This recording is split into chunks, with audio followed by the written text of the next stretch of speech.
ನಿನ್ನೆ late evening ಒಂದು ಘಟನೆ ನಡೆದಿದೆ. ಆ ಘಟನೆಯಲ್ಲಿ ಸೇಂಟ್ ಹಮ್ಜಾ ಸ್ಕೂಲ್ನಲ್ಲಿ ಓದ್ತಾ ಇರೋವಂಥ 15 ವರ್ಷದ ಒಬ್ಬ ವಿದ್ಯಾರ್ಥಿ 9ನೇ ಕ್ಲಾಸ್ ಓದ್ತಾ ಇದ್ದಾನೆ. ಆ ವಿದ್ಯಾರ್ಥಿಗೆ ಅವನ ಪರಿಚಯಸ್ಥರಲ್ಲೇ ಒಬ್ಬ ಹುಡುಗ, ಆ ಹುಡುಗ ಕೂಡ 10th ಸ್ಟ್ಯಾಂಡರ್ಡ್ ಓದ್ತಾ ಇದ್ದಾನೆ. ಅದೇ ಸೇಂಟ್ ಹಮ್ಜಾ ಸ್ಕೂಲಲ್ಲಿ ಓದ್ತಾ ಇದ್ದಾನೆ. ಅವನು ಒಂದು ಚಾಕು ತೊಗೊಂಡ್ಬಿಟ್ಟು ಹಲ್ಲೆ ಮಾಡಿದ್ದಾನೆ. ಆ ಹಲ್ಲೆ ಕತ್ತಿನ ಭಾಗಕ್ಕೆ ಸ್ವಲ್ಪ ಗಂಭೀರ ಗಾಯಗಳಾಗಿ ಭಾಳ ಸೀರಿಯಸ್ ಆಗಿದ್ದ. ಅವನ್ನ ಇಮಿಡಿಯೇಟಾಗಿ ಹಾಸ್ಪಿಟ್ಲಿಗೆ ಶಿಫ್ಟ್ ಮಾಡೋಂಥ ಕೆಲಸ ಕೂಡ ಮಾಡಿದ್ದಾರೆ. ಈ ಕೃತ್ಯದಲ್ಲಿ ಈಗಾಗಲೇ 5 ಜನರನ್ನು ನಾವು ವಶಕ್ಕೆ ಪಡೆದುಕೊಂಡು ಒಬ್ಬ ವ್ಯಕ್ತಿಯನ್ನು ಯಾರು ಅಸಾಲ್ಟ್ ಮಾಡಿದ್ದಂಥ ವ್ಯಕ್ತಿಯನ್ನು ವಶಕ್ಕೆ ಪಡ್ಕೊಂಡು ವಿಚಾರಣೆ ಮಾಡ್ತಾಯಿದ್ದೀವಿ. ಅವನು 17 ವರ್ಷದ ಮೈನರ್ ಹುಡುಗ ಇದ್ದಾನೆ. ಅವನಿಗೆ ಸುಮಾರು 10,000 ರೂಪಾಯಿ ಸಾಲವನ್ನು ತೊಗೊಂಡಿರ್ತಾನೆ. ಆ ಸಾಲಕ್ಕೆ 2-3 ತಿಂಗಳಿಂದ ಪ್ರತಿ ವಾರಕ್ಕೆ 1,000ದಂತೆ ಬಡ್ಡಿಯನ್ನು ಕೂಡ ಕಟ್ಟಿದ್ದಾನೆ.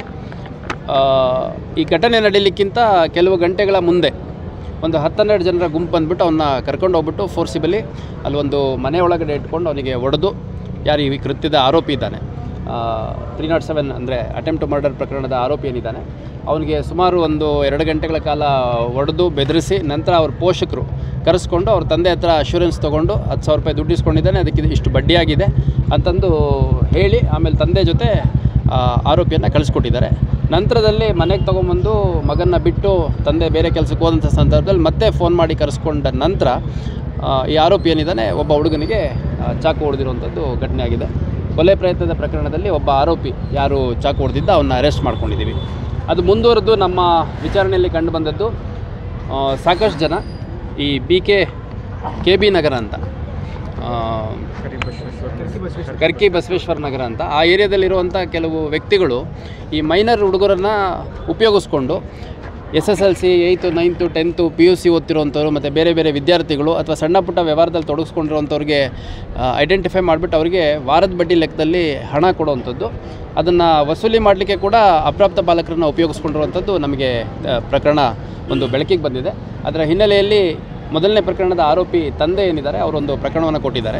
ಏನಂದರೆ ನಮ್ಮ ಹುಡುಗನ್ನ ಕಿಡ್ನ್ಯಾಪ್ ಮಾಡಿ ಕರ್ಕೊಂಡೋಗಿದ್ದಾರೆ, ಚೆನ್ನಾಗಿ ಹೊಡೆದಿದ್ದಾರೆ ಮತ್ತು ಚಾಕು ಆ ಥರದ್ದೆಲ್ಲ ತೋರಿಸಿ ಎದುರಿಸಿದ್ದಾರೆ. ಅದ್ರ ಜೊತೆಗೆ ಈ ಹಿಂದೆ ಅವನ ಹತ್ರ ಇದ್ದಂಥ ಮೊಬೈಲು ಮತ್ತು ವಾಚ್ ಎರಡನ್ನೂ ಕಿತ್ಕೊಂಡಿದ್ದಾರೆ ಮತ್ತು exorbitant rate of ಇಂಟ್ರೆಸ್ಟಲ್ಲಿ money collect ಮಾಡಿದ್ದಾರೆ, ಅಂದರೆ ಇಂಟ್ರೆಸ್ಟ್ ಕಲೆಕ್ಟ್ ಮಾಡಿದ್ದಾರೆ ಅಂತ ಒಂದು ಪ್ರಕರಣ ಕೊಟ್ಟಿದ್ದಾರೆ. ಅದರ ಅಡಿಯಲ್ಲಿ ನಾವು ಎಕ್ಸ್ಟಾರ್ಷನ್ನು, ಕಿಡ್ನ್ಯಾಪಿಂಗು, ಆಮೇಲೆ ಆರ್ಮ್ಸ್ ಆ್ಯಕ್ಟ್ ಸೇರಿದಂತೆ ರೈಟಿಂಗ್ ಪ್ರಕರಣಗಳನ್ನು ಒಳಗೊಂಡಂತೆ ಒಂದು ಪ್ರಕರಣ ದಾಖಲು ಮಾಡ್ಕೊಂಡು ಅದರಲ್ಲಿ 5 ಜನರನ್ನು ನಾವು ವಶಕ್ಕೆ ತೊಗೊಂಡಿದ್ದೀವಿ.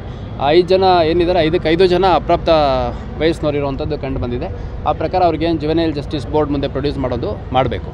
ಅದ್ರ ಜೊತೆಗೆ ಇವರು ಹಣ ಕೊಡಿಸ್ಲಿಕ್ಕೆ ಕ್ಯಾಂಡಿಡೇಟ್ ಹುಡುಕ್ತಿದ್ದಂಥವ್ರು ಮತ್ತು ಹಣ ಕೊಟ್ಟ ಮೇಲೆ ವಸೂಲಿ ಮಾಡಲಿಕ್ಕೆ ರೋಲ್ ಇರೋವಂಥವ್ರು. ಹಣ ಕೊಟ್ಟವ್ರು ಯಾರು ಅದನ್ನೆಲ್ಲ ನಾವು ಒಂದು ಸಮಗ್ರ ತನಿಖೆ ಮಾಡ್ತಾಯಿದ್ದೀವಿ. ಸಾಕಷ್ಟು ಜನರ ಹೆಸರು ಕಂಡು ಬಂದಿದೆ. ಅವರೆಲ್ಲರನ್ನೂ ಕೂಡ ವಶಕ್ಕೆ ತೊಗೊಂಡು ವಿಚಾರಣೆಗೆ ಒಳಪಡಿಸುವಂಥದ್ದು ಮಾಡ್ತೀವಿ. ಮತ್ತು ಭಾಳ ಸ್ಪಷ್ಟವಾದ ಒಂದು ಸಂದೇಶವನ್ನು ಈ ಸಂದರ್ಭದಲ್ಲಿ ನಾನು ಕೊಡಲಿಕ್ಕೆ ಇಷ್ಟಪಡ್ತೇನೆ. ಈ ಮೀಟರ್ ಬಡ್ಡಿ ಅಥವಾ ವಾರದ ಬಡ್ಡಿ, ತಿಂಗಳ ಬಡ್ಡಿ, 5 ರೂಪಾಯಿ 10 ರೂಪಾಯಿ ಬಡ್ಡಿ ಈ ಥರ ಮಾಡ್ಕೊಂಡು ಯಾರ್ಯಾರು ವ್ಯವಹಾರ ಮಾಡ್ತಿದ್ರಿ ದಯವಿಟ್ಟು ಎಲ್ಲ ಕ್ಲೋಸ್ ಮಾಡಬೇಕು. ಯಾಕಂದರೆ ಕಂಪ್ಲೇಂಟ್ ಬಂದಂಥ ಸಂದರ್ಭದಲ್ಲಿ ಯಾವುದೇ ಮುಲಾಜಿಲ್ದಲ್ಲೇ ಇಂಟ್ರೆಸ್ಟು ತುಂಬ ಹೈ ರೇಟಲ್ಲಿ ನಮಗೆ ಎಕ್ಸ್ಟ್ರಾಷನ್ ಮಾಡ್ತಿದ್ದಾರೆ ಅಂತ ಸಾಕಷ್ಟು ಕಂಪ್ಲೇಂಟ್ಗಳು ನಮಗೆ ಬರ್ತಾ ಇದ್ದಾವೆ. ಎಕ್ಸ್ಟ್ರಾಷನ್ ಪ್ರಕರಣವನ್ನು ಕೂಡ ದಾಖಲು ಮಾಡಲಾಗುತ್ತೆ ಮತ್ತು ಸಂಬಂಧಪಟ್ಟವ್ರನ್ನೆಲ್ಲ ಅರೆಸ್ಟ್ ಮಾಡುವಂಥದ್ದು ಕೂಡ ಆಗುತ್ತೆ. ಮತ್ತು ಯಾರೋ ಒಬ್ಬರು ಇಬ್ಬರು ಆಗಲ್ಲ, ಇದರಲ್ಲಿ ಯಾರ್ಯಾರು ಅಸೋಸಿಯೇಟೆಡ್ ಇದ್ದಾರೆ, ಹಣ ಕೊಟ್ಟವರು, ಕ್ಯಾಂಡಿಡೇಟ್ ಹುಡುಕ್ದವರು, ಹಣ ವಸೂಲಿ ಮಾಡಿದವರು, ಬಡ್ಡಿ ವಸೂಲಿ ಮಾಡೋಕ್ಕೆ ಹೋದವರು, ಇವರೆಲ್ಲರ ಮೇಲೂ ಪ್ರಕರಣ ಆಗುತ್ತೆ ಅಂತಂದು ಮತ್ತು ಅರೆಸ್ಟ್ ಆಗುವಂಥ ಪ್ರಕ್ರಿಯೆ ಆಗುತ್ತೆ ಅಂತ ಈ ಸಂದರ್ಭದಲ್ಲಿ ಹೇಳಿಕ್ಕೆ ಇಷ್ಟಪಡ್ತೀನಿ. ಅಲ್ಲ, ಬಡ್ಡಿ ನೋಡಿ, ಈಗ ನಾನು ಒಂದು ಸಭೆಯನ್ನು ಕೂಡ ಮಾಡಿದ್ದೀವಿ.